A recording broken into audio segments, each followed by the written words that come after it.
Buenos días, queridos amigos y amigas de la Fábrica de la Ciencia. Hoy volvemos a la prehistoria, a la época de los dinosaurios y, como siempre, con nuestro amigo José Ignacio Canudo. Muy buenos días, José Ignacio. Buenos días, Jorge. Hoy vamos a hablar de un momento que se ha repetido varias veces a lo largo de la historia de la Tierra, ¿no? Las extinciones masivas. Vamos a hablar de la extinción de hace 65 millones de años, provocada por un objeto que vino del espacio, un asteroide, un fragmento de un cometa, no se sabe exactamente de qué estamos hablando, pero sí que tenemos localizada la zona donde impactó, que fue la península de Yucatán, en Chicxulub. Y bueno, vamos a hablar de este momento.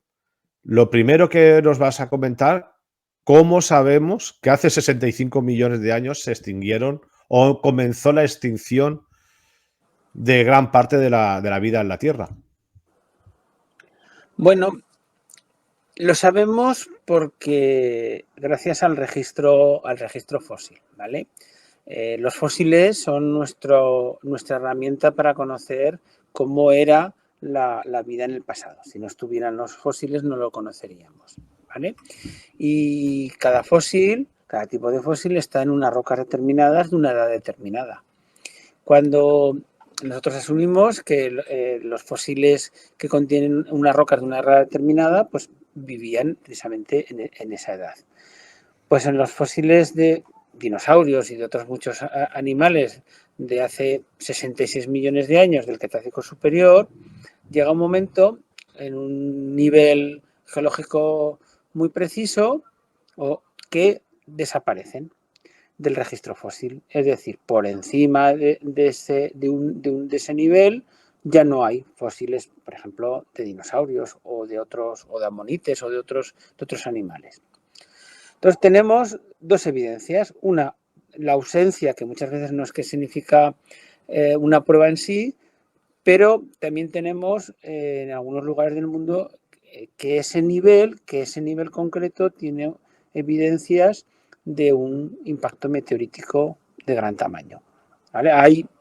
La cosa es un poquito más complicada, si quieres podemos hablar, porque es un límite que no está exactamente claro que el único agente asesino fuera el impacto meteorítico, pero que hubo un impacto meteorítico hace 65 millones de años es algo que está súper demostrado. Está súper demostrado y que ese impacto meteorítico fue en lo que, como tú bien has dicho, lo que hoy conocemos como la península del Yucatán. Hoy en día está a 2.000 metros de profundidad, no se puede ver, pero que está allí también lo sabemos. Es decir, que son evidencias claras y diáfanas. Bueno, pues la interpretación es que si desaparecen del registro fósil una serie de organismos que más o menos coincide con el impacto meteorítico, tuvo que ver mucho o todo con la extinción de estos organismos. Ese sería básicamente el planteamiento un poco general de por qué conocemos que se extinguieron esos animales en ese periodo de tiempo tan concreto. Claro, muchas veces pensamos que fue caer el meteorito, bueno, meteoritos cuando ya ha impactado en la superficie, pero caer este objeto y extinguirse, no sé si fue el 75% de la vida de la Tierra, ¿no? Pero no fue así, fue progresivamente durante unos pocos cientos de años, miles de años, no lo sé. También se habla de una vulcanología masiva en la India, ¿verdad? Es que en este periodo todo lo que podía salir mal, salió mal, ¿vale? Entonces, poco antes de... las dataciones en geología, y más en niveles tan antiguos, pues está muy lejos de ser exacta.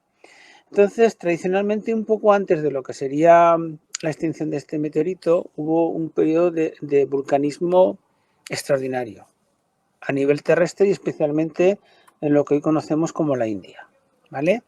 Hay más de 3 kilómetros de lavas en algunos sitios de la India. Entonces, imaginaos la cantidad de elementos contaminantes que llegaron a la atmósfera.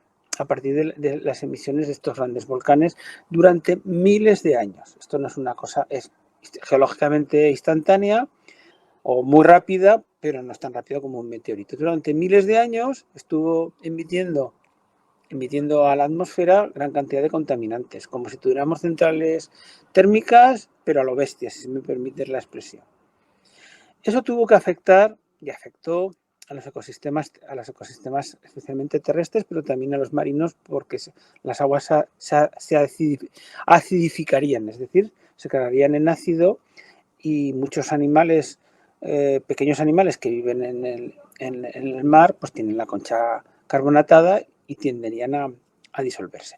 Es decir, había un escenario preimpacto que los ecosistemas se estaban degradando, ¿vale?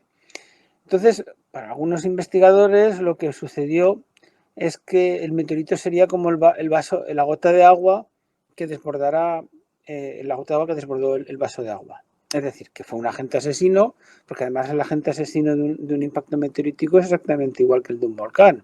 Es decir, contaminación, contaminación atmosférica, sobre todo contaminación atmosférica por ácidos, todo tipo de contaminantes que nos podemos imaginar y, eso lleva al final también la extinción de los organismos, que no sería, como tú bien has dicho, una cosa hipotéticamente, aunque el impacto meteorítico fuera lo único que produjo la extinción, no sería una cosa que sería instantánea, seguramente, ¿vale? Durante cientos o incluso miles de años los ecosistemas se habían degradado y terminarían por desaparecer muchos de los organismos, ¿vale? Porque en realidad lo que mata a los organismos es, pues eso, todos los contaminantes que están en la atmósfera. Evidentemente, a los que le cayó encima el meteorito, esos caput, si me permite la expresión. Pero claro, eso es una zona pequeña, relativamente pequeña, en la que puede impactar, pues afectar el impacto meteorítico, los tsunamis o todos los efectos correspondientes. Fue toda esa contaminación atmosférica de toda la Tierra, la que, ya fuera por el volcanismo, ya fuera por el impacto meteorítico, ya fuera por las dos cosas, pues es lo que terminó extinguiendo, pues, a la mayor parte de la fauna terrestre y marina en este periodo tan concreto de tiempo. Bueno, vamos a recrear ese momento. Cae este objeto, algunos dicen del tamaño del Everest, yo lo veo un poco exagerado, pero bueno. Cae este objeto en Yucatán y lo primero que se produce, evidentemente, un gran cráter y una onda expansiva que arrasa bosques. Hay que pensar también que esta zona estaba como, bueno, prácticamente hoy también hay mucho bosque, ¿no? Mucha selva. Arrasa mucha vegetación a cientos de kilómetros a la redonda, de forma instantánea. Evidentemente toda la vida que existe en esa zona desaparece, se fulmina por la temperatura tan alta que se alcanza en esta región. Y poco a poco esa onda expansiva sí que es verdad que va decelerando, pero sigue arrasando a muchos miles de kilómetros por las altas temperaturas que se alcanzan. Y el problema es que después de este consumo o esta combustión, perdón, de tanta masa forestal, se produce también una gran nube de ceniza que envuelve la Tierra y empieza lo que denominamos el invierno nuclear. Evidentemente las plantas no pueden producir fotosíntesis porque no le llega la luz del sol, empiezan a morir de forma masiva muchos miles y miles y miles de kilómetros a la redonda del impacto, empiezan a morir las plantas. ¿Y quién viene después de las plantas? Los herbívoros, los grandes herbívoros. Estos fueron los primeros que comenzaron a desaparecer. Sí, sí, sí. Al final es una cuestión de recursos, excepto los que morirían, como tú bien has dicho, en la zona del impacto, que al final es una cosa. Hoy en día se calcula que el bólido tendría, fuera lo que fuera, unos 10 kilómetros de diámetro. con eso sería suficiente para hacer el cráter actual de Chicxulub. Entonces, estos animales, bueno, se mueren los bosques, rápidamente pues los herbívoros desaparecen por no tener alimentos, y detrás van los carnívoros. Eso es un proceso.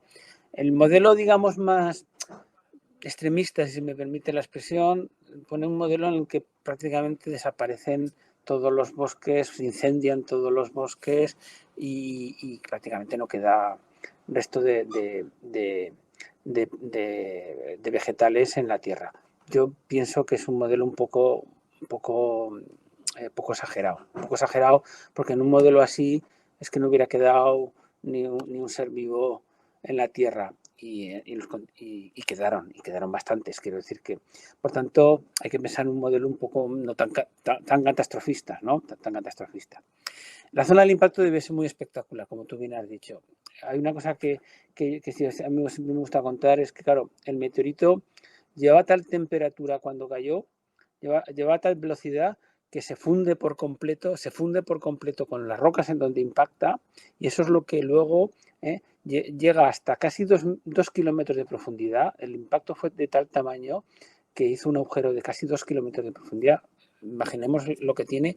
Y todo eso es lo que, por un movimiento de rebote, es lo que se expulsa a la atmósfera, y eso es lo que forma lo que conoce, como lo que tú muy bien has dicho, el invierno nuclear. Además, hay una cosa singular, hoy en día sabemos, es que siempre al principio, cuando no se encontraba el impacto, el lugar del impacto, daba muchas dudas. Era por el tipo de elementos contaminantes que se encontraban en los sedimentos. ¿Dónde había caído? ¿En tierra o en mar? Pues cayó parte en tierra y parte en mar. Y además, una cosa muy importante es que impactó sobre una zona salina, que, mezclado con todos los elementos del meteorito, produjo una gran cantidad de elementos contaminantes, mucho mayor que si hubiera caído en, por ejemplo, una zona granítica o en una zona carbonatada, ¿vale? O sea, fueron, lo que antes decía, todo lo que se podía poner mal, se puso mal en este momento para la vida. Todo eso consiguió pues, que una parte importante de los bosques desaparecieran, todos los grandes animales desaparecieron en cuanto a vertebrados terrestres, en el mar desaparecieron sobre todo muchas formas, grandes vertebrados, y desaparecieron plancton marino, que forman la base de muchos organismos. Otros organismos no se enteraron. Por ejemplo, una cosa muy curiosa es que los organismos marinos de gran profundidad ni se enteraron del límite. Los que vivían a gran profundidad ni se enteraron, como si no hubiera pasado nada. Es decir, que fue que afectó sobre todo al mar, pero a la zona más somera y al continente, ¿no? Y eso pega muy bien precisamente donde cayó el meteorito, que es en una zona costera. En los sedimentos se ven las pequeñas partículas que tú has comentado del carbón, de todos estos bosques que se quemaron, pues están en muchas partes del mundo, y hace una capa negra muy característica, que está formado por estas partículas, micropartículas de carbón que además podemos saber si son de incendios. Es fácil analizar si una micropartícula carbonosa es de un carbón o es de otra, o se ha producido por otra cosa. O sea que llegamos a un punto en que se extinguen. Los tenemos extinguidos a casi todos los animales grandes del continente y a casi todos los vertebrados grandes del mar. Pues tú lo has dicho, casi todos los animales grandes, casi todos los del mar, del continente. ¿Y quién sobrevive? Los pequeños, los más Sí, pequeñines. exactamente. Más o menos en los modelos siempre hay modelos en los cuales dan un tamaño máximo, pero bueno, prácticamente disminuyen. Por ejemplo, los mamíferos, grupo al que estamos, ni se enteraron de la extinción del límite, ¿vale? No hay mayores registro de que hubiera ninguna extinción significativa, por decir un grupo que nosotros conocemos bien. Y en general, aunque algunos grupos pequeños desaparecieron, las aves mismos las aves no se extinguieron como dinosaurios que son, pero son animales pequeños, ya habían desarrollado posiblemente unas estrategias más fáciles de adaptarse a estas condiciones, nuevas condiciones, y son los únicos dinosaurios que no se extinguieron. Por tanto, además son de pequeño tamaño. Por tanto, estos animales pequeños seguramente tuvieron suficientes recursos en este mundo medio calcinado para vivir pues un tiempo. Pensemos que a lo mejor a los pocos semanas o meses ya empezaron a florecer seguro, empezaron a florecer las plantas, empezaron a crecer. Ten en cuenta que la cantidad de nutrientes que se crearon fueron enormes, ¿vale? Entonces era un lugar muy adecuado para que las plantas rápidamente volvieran a aparecer. Por ejemplo, los helechos, está registrado en Estados Unidos que poco después del límite hay lo que se llama un pico de helechos. Los helechos en un clima húmedo, es un tipo de organismos que crecen con muchísima rapidez, en un clima, insisto, húmedo. Pues se ve en Estados Unidos que después del impacto, unos cientos de años más tarde, ya hay un pico de helechos, una cantidad enorme de esporas de helecho. Es decir, que la vida rápidamente volvió otra vez a funcionar. Pero sí que es verdad que todavía encontramos especie de dinosaurio, no en forma de pájaro, sino especie de dinosaurios. Juraría que saurópodos también, en una época muy posterior al impacto, ¿verdad? Bueno, hay registro fósil de dinosaurios grandes después del impacto. Al final, con eso hay una cierta polémica, ¿vale? Porque el registro es fragmentario. Hay registro en el centro de Estados Unidos de unos dinosaurios que se llaman hadrosaurios, que incluso los investigadores que los encontraron, una cosa muy, muy fragmentaria, apuntan que, porque ellos son impactistas, claro, cuando encontraron restos de fósiles por encima del límite dijeron, ¿esto cómo puede ser? Entonces ellos apuntan un modelo en el cual los huevos que se conservaron sin eclosionar, posteriormente eclosionaron y pudieron dar lugar a la aparición de estos dinosaurios. De todas maneras, aunque haya un cierto, que yo creo que hay pruebas de un cierto registro de dinosaurios no avianos después del límite, bueno, pues eso es casi una anécdota. Quiero decir, el impacto meteorítico sucedió, terminó acabando o por lo menos coincidiendo con la extinción de los dinosaurios, y que alguno de ellos pasara el límite, lo único que te está demostrando es que no era un modelo tan catastrofista como en algunos tiempos se pensaba. Pero eso no, para nada te dice que no sucediera ese impacto meteorítico y que tenga que rever, por lo menos en parte, con la extinción de la gran parte de los dinosaurios, ¿vale? Otra cosa es que pongamos una línea recta y digamos, hasta aquí dinosaurios y por aquí ya no dinosaurios. Bueno, pues quizás eso es un modelo que no es así real, sino que antes empezaron a extinguir muchas especies y poco después alguna quedó. Pero bueno, lo importante es que en ese intervalo temporal relacionado con el volcanismo y con el impacto meteorítico, con las dos cosas, o con una de las dos más que las demás, se extinguieron los dinosaurios y muchos otros organismos. Y los primos de los dinosaurios, los cocodrilos, ¿qué pasó con los cocodrilos? Porque realmente eran grandes también y sobrevivieron. Bueno, pero los cocodrilos sí que sufrieron extinción, ¿eh? Hay grupos de cocodrilos que se extinguieron. Por ejemplo, aquí en el Pirineo aragonés hay un grupo de cocodrilos que estaban por toda Europa de tamaño medio, animales de 2,5 metros, 3 metros, que se extinguieron por completo. Los cocodrilos hubo bastantes grupos, sobre todo los que eran de mayor tamaño, que se extinguieron. Y de hecho, solo quedaron lo que hoy conocemos como los cocodrilos modernos. ¿Vale? Los cocodrilos modernos son los que tenemos en la actualidad, que son los verdaderos cocodrilos. Cocodrilos, gaviales, caimanes, ¿vale? Que son verdaderos cocodrilos. Pero antes de ellos, sobre todo en la época de dinosaurios, había muchos otros primos, si se me permite. Nosotros llamamos crocodilomorfos, siempre poniendo nombres un poco raros, ¿vale? Que incluye a los cocodrilos modernos, muchos otros grupos. Esos muchos otros grupos también desaparecieron. O sea que los cocodrilos en sentido amplio también sufrieron una extinción y solo quedaron las formas modernas, lo que hoy en día tenemos y han perdido durante todo el terciario, en estos últimos 65 millones de años. A los cocodrilos, aunque tendemos a llamarlos como animales muy antiguos y tenemos esa idea, en realidad los cocodrilos que tenemos en la actualidad son animales modernos, tan modernos como los primates, ¿vale?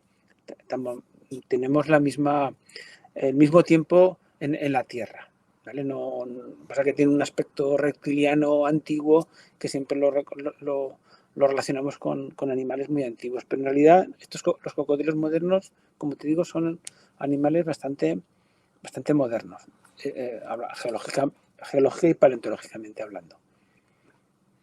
Bueno, pues vamos a dejarlo aquí. Nos quedan 5 minutos. Vamos a hablar de la actualidad paleontológica de la península ibérica. ¿Alguna noticia de última hora? Bueno, sí, permite que hagamos un poco de propaganda de mi tierra, que es Aragón. Claro. Esta semana Nuestra ha querida salido, Aragón. sí, esta semana ha salido la noticia, que si uno tiene la curiosidad de conocerla, del descubrimiento de una estrella de mar. Las estrellas de mar son fósiles muy raros, extremadamente raros, que se ha encontrado en un lugar emblemático como es el Parque Nacional de Ordesa. Un ejemplar del terciario de hace unos 45 o 50 millones de años que se encontró por pura casualidad, y si alguno tiene curiosidad pone estrella de mar Parque Nacional de Ordesa y la puede ver. Es un ejemplar muy interesante, primero porque es único, no hay ningún otro ni en España ni por supuesto en Aragón. Luego tiene una curiosa historia, que siempre los fósiles cuando tienen una curiosa historia pues son interesantes. Esta la encontró, no la encontró ningún científico, la encontró un ganadero, porque formaba parte de la pared de su cercado donde tiene las vacas y las ovejas, allí en el Parque Nacional de Ordesa. Y la encontró en su momento en ese cercado de piedras, o sea, como una piedra más, y le hizo mucha gracia porque se ve, si veis en las fotos lo podéis ver, porque se ve claramente que es una estrella de mar. No hay que estudiar en Harvard para verla. Y entonces cuando venía alguien, pues la tenía tapada allí en su paridera, y cuando venía alguien se la enseñaba y todos decían, oh, wow, oh, wow. Y hasta que vino un guarda del parque y le dijo, oye, que esto es una cosa interesante, porque entonces ya la llevaron al Parque Nacional, se pusieron en contacto con nosotros y ya lo valoramos y dijimos que era un fósil absolutamente extraordinario primero porque se encontró en unas rocas que estaban a mucha profundidad, unas rocas que se llaman el flis, que están depositadas a más de 1000 metros de profundidad. Fósiles que viven a tal profundidad son raros de encontrar, y mucho más raro de encontrar es una estrella de mar, que insisto, que por ejemplo nosotros nunca se había encontrado en el museo, no teníamos ningún registro de una estrella de mar destacada en Aragón. Hay en España alguna, pero muy pocas, y quizás ninguna tan bien conservada como esta. O sea que, bueno, estamos contentos, es una cosa muy curiosa, un fósil excepcional. No son todos dinosaurios, ni todos los encontramos los paleontólogos, que también los aficionados los encuentran. Bueno, hay que decir a los oyentes que, claro, evidentemente el Pirineo en aquel periodo era un fondo marino, y que cuando chocó, bueno, la época geológica, ¿no? El periodo geológico en el que nos encontramos, el Pirineo empezó a crecer en tamaño por el choque, ¿no?, de las dos masas. Y hoy por eso podemos encontrar fósiles de peces, fósiles marinos, lo podemos encontrar a 2000, 3000 metros de altitud, tranquilamente. No es una cosa extraña. Bueno, José Ignacio, lo vamos a dejar aquí. Como siempre, un enorme placer, y esperar que salgan más noticias de la prehistoria, del mundo de los dinosaurios, de los seres antiguos. Y así de esta manera te volveremos a llamar para ver lo que nos cuentas. Un saludo. Un saludo, Jorge.